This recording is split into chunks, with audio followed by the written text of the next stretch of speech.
Do you see this hand? Now look at this one. If you think that's a coincidence, you'd be wrong.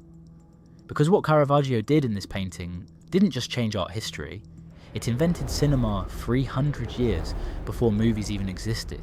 This is the Calling of St. Matthew, painted around 1600, and it contains one of the most powerful moments ever captured on canvas. A tax collector, surrounded by money, a beam of divine light breaking through darkness, and a question that hangs in the air: will he choose salvation or stay in sin? But the secrets hidden in this painting go far deeper than you think. Let's break it down. Picture this. It's just another day at the tax office in 1st century Jerusalem. Matthew and his crew are counting money, doing deals, living the good life. They're dressed in expensive modern clothing, velvet, silk, fancy hats. These guys are rich. Then suddenly, without warning, 2 figures appear at the door. Christ and his apostle Peter. But look at how they're dressed. Simple robes, barefoot, almost timeless. The contrast is shocking. Caravaggio literally splits this painting into 2 worlds.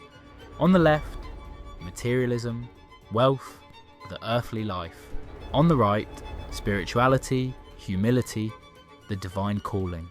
7 figures total, and they're divided by an invisible line that represents the choice every person must make. See that barely visible golden halo above Christ's head? It's so subtle, you might miss it. Caravaggio didn't want to make Christ look like a fantasy figure from medieval paintings. He wanted him to look real, human, present. But here's where Caravaggio reveals his absolute genius.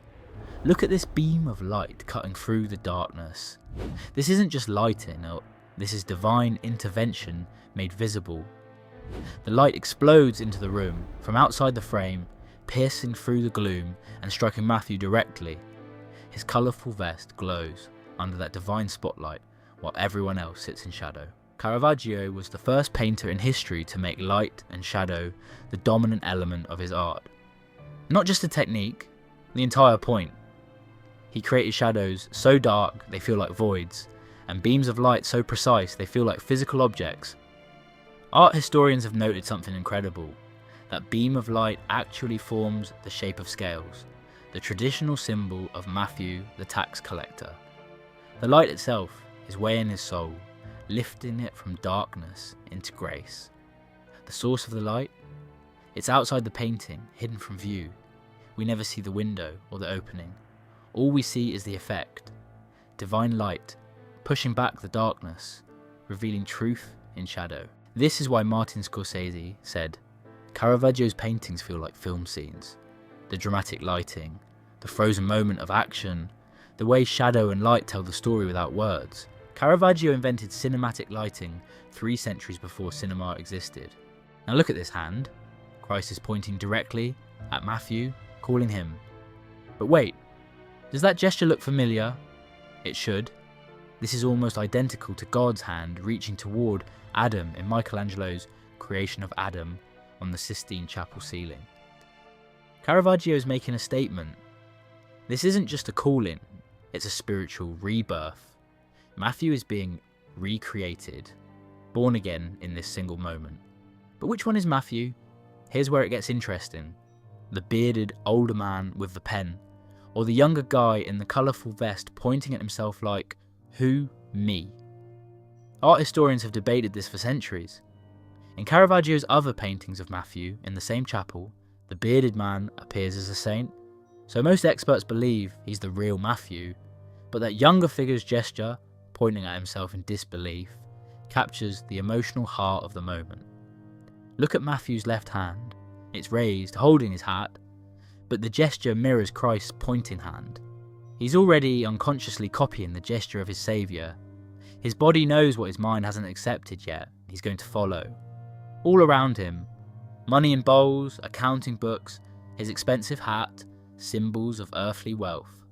Everything he's about to leave behind. But here's what made this painting so controversial, so revolutionary. Caravaggio painted a biblical scene like it was happening in a Roman tavern in 1600. These aren't idealised saints in flowing robes. These are real people in contemporary fashion. Expensive doublets, fashionable hats, leather shoes. One guy is so focused on counting money, he hasn't even noticed Christ walked in. Caravaggio painted saints with dirty fingernails, wrinkled skin, worn clothes. He went to taverns and streets, found real people, beggars, workers, prostitutes, and used them as models for biblical figures. The church was shocked. Some clergy complained that his paintings were too vulgar, too common, not respectful enough. His first altar painting for this chapel was actually rejected because Matthew looked too natural, barefoot and casual. While other Baroque painters like Annibale Carracci were creating elegant, idealised religious scenes for the wealthy, Caravaggio was painting a people's gospel. His message, divine grace, comes to ordinary people, not just the beautiful and pure. As art historians note, Caravaggio reimagined religious figures by dressing them in contemporary fabrics and placing them in modern interiors.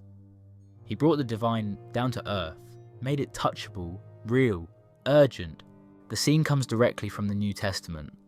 Jesus walks into a tax office in Capernaum where a man named Levi, later known as Matthew, is working. Tax collectors in that era were despised.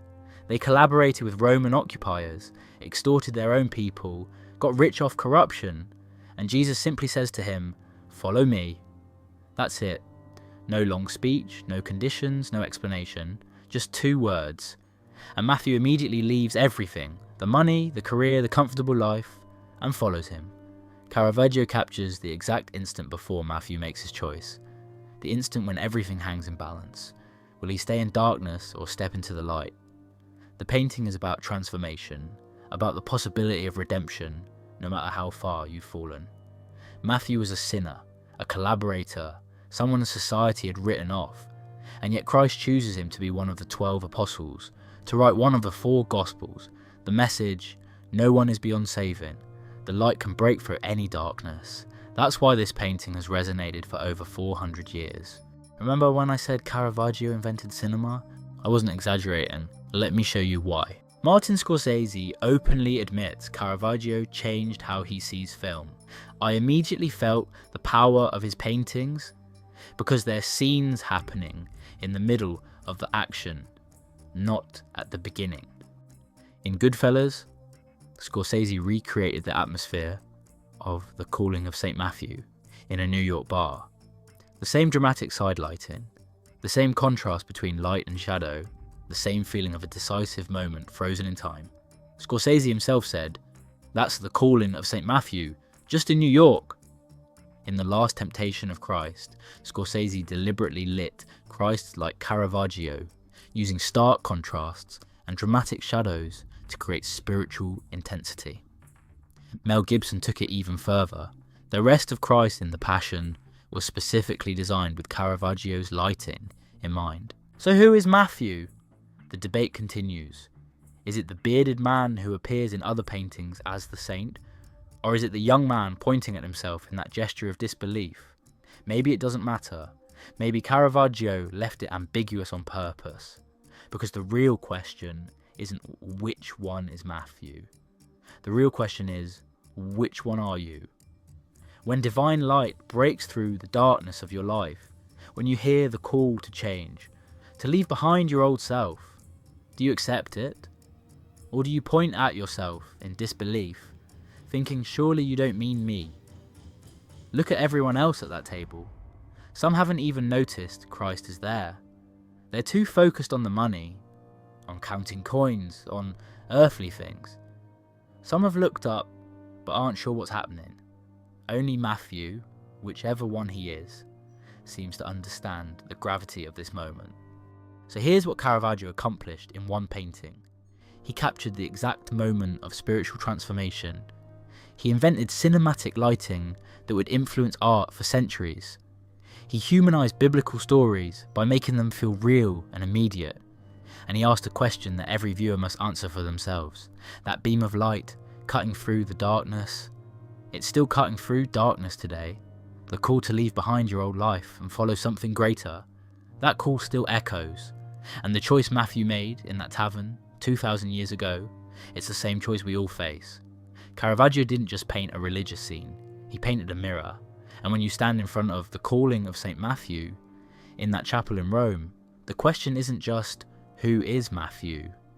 The question is, what would you do if that light found you in your darkness?